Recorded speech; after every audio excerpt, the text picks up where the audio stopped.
राधे राधे जी। आइए सुनते हैं कार्तिक मास की रमा एकादशी की व्रत कथा। धर्मराज युधिष्ठिर कहने लगे कि हे भगवान, कार्तिक कृष्ण एकादशी का क्या नाम है, इसकी विधि क्या है, इसके करने से क्या फल मिलता है, सो आप विस्तार पूर्वक बतलाइए। भगवान श्री कृष्ण बोले कि कार्तिक कृष्ण पक्ष की एकादशी का नाम रमा है। यह बड़े बड़े पापों का नाश करने वाली है। इसका महात्म्य मैं तुमसे कहता हूँ, तुम ध्यान पूर्वक सुनो। हे राजन, प्राचीन काल में मुचुकुंद नाम का एक राजा था। उसकी इंद्र के साथ मित्रता थी और साथ ही यम, कुबेर, वरुण और विभीषण भी उसके मित्र थे। यह राजा बड़ा धर्मात्मा था, विष्णु भक्त और न्याय के साथ राज करता था। उस राजा की एक कन्या थी जिसका नाम चंद्रभागा था।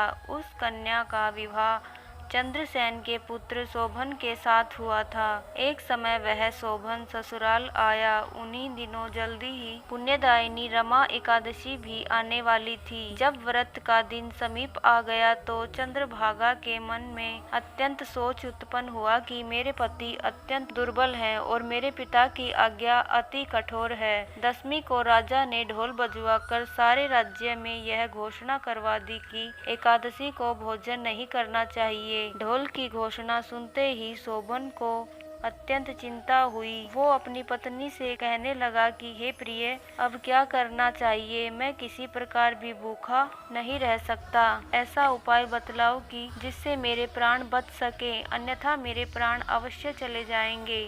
चंद्रभागा कहने लगी कि हे स्वामी, मेरे पिता के राज में एकादशी के दिन कोई भी भोजन नहीं करता। हाथी, घोड़ा, ऊंट, बिल्ली, गौ आदि भी तृण, अन्न, जल आदि ग्रहण नहीं कर सकते। फिर मनुष्य का तो कहना ही क्या है। यदि आप भोजन करना चाहते हैं तो किसी दूसरे स्थान पर चले जाइए, क्योंकि यदि आप यहीं रहना चाहते हैं तो आपको अवश्य व्रत करना पड़ेगा। ऐसा सुनकर शोभन कहने लगा कि हे प्रिय, मैं अवश्य व्रत करूंगा, जो भाग्य में होगा वह देखा जाएगा।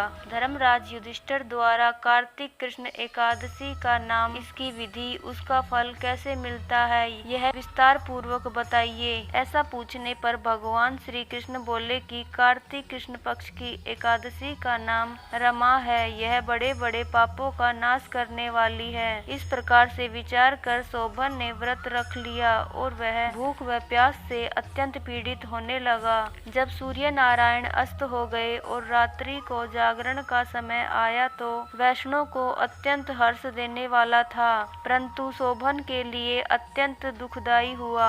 प्रातः काल होते शोभन के प्राण निकल गए। तब राजा ने सुगंधित काष्ठ से उसका दाह संस्कार करवाया, परंतु चंद्रभागा ने अपने पिता की आज्ञा से अपने शरीर को दग्ध नहीं किया और शोभन की अंत्येष्टि क्रिया के बाद अपने पिता के घर में ही रहने लगी। रमा एकादशी के प्रभाव से शोभन को मंदराचल पर्वत पर धन धान्य से युक्त तथा शत्रुओं से रहित एक सुंदर देवपुर प्राप्त हुआ।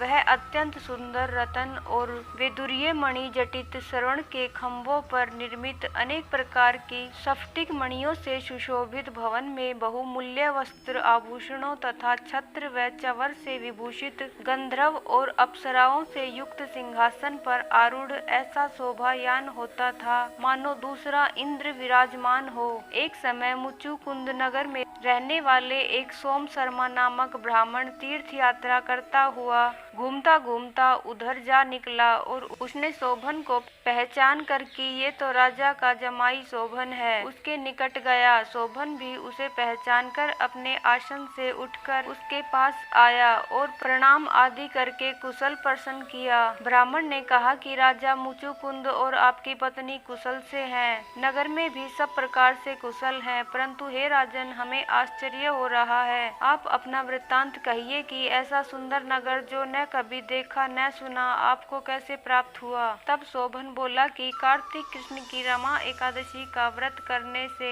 मुझे यह नगर प्राप्त हुआ, परंतु यह अशिथिर है। यह शिथिर हो जाए ऐसा उपाय कीजिए। ब्राह्मण कहने लगा कि हे राजन, यह शिथिर क्यों नहीं है और कैसे शिथिर हो सकता है, आप बताइए। फिर मैं अश्वमेघ यज्ञ वह उपाय करूँगा। मेरी इस बात को आप मिथ्या न समझिए। शोभन ने कहा कि मैंने इस व्रत को श्रद्धा रहित होकर किया है, अतः यह सब कुछ अस्थिर है। यदि आप मुचुकुंद की कन्या चंद्रभागा को यह सब वृत्तांत कहे तो वह शिथिर हो सकता है। ऐसा सुनकर उस श्रेष्ठ ब्राह्मण ने अपने नगर लौटकर चंद्रभागा से सब वृत्तांत कह सुनाया। ब्राह्मण के वचन सुनकर चंद्रभागा बड़ी प्रसन्नता से ब्राह्मण से कहने लगी कि हे ब्राह्मण, ये सब बातें आपने प्रत्यक्ष देखी हैं या सोमपन की बातें कह रहे हैं। ब्राह्मण कहने लगा कि हे पुत्री, मैंने महावन में तुम्हारे पति को प्रत्यक्ष देखा है, साथ ही किसी से विजय न हो ऐसा देवताओं के नगर के समान उनका नगर भी देखा है। उन्होंने यह भी कहा है कि यह शिथिर नहीं है, जिस प्रकार वह शिथिर रह सके सो उपाय करना चाहिए।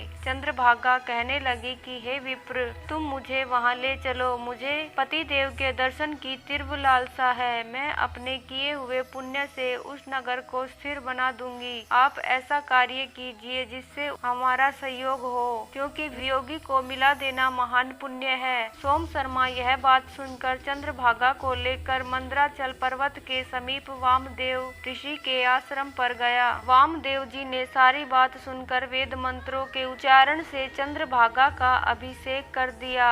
तब ऋषि के मंत्र के प्रभाव और एकादशी के व्रत से चंद्रभागा का शरीर दिव्य हो गया और वह दिव्य गति को प्राप्त हुई। इसके बाद बड़ी प्रसन्नता के साथ अपने पति के निकट गई। अपनी प्रिय पत्नी को आते देखकर शोभन अति प्रसन्न हुआ और उसे बुलाकर अपनी बाईं तरफ बिठा लिया।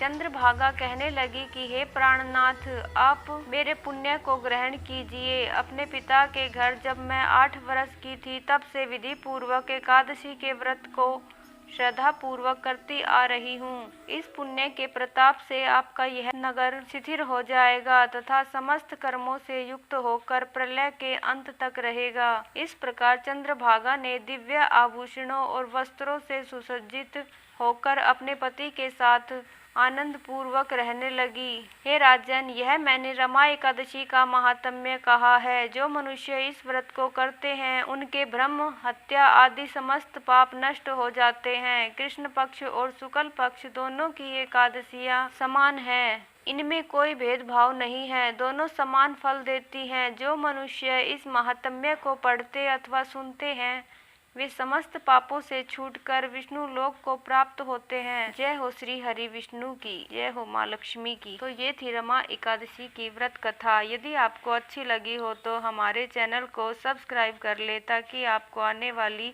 हर कहानी की नोटिफिकेशन मिल जाए। धन्यवाद दोस्तों कहानी सुनने के लिए।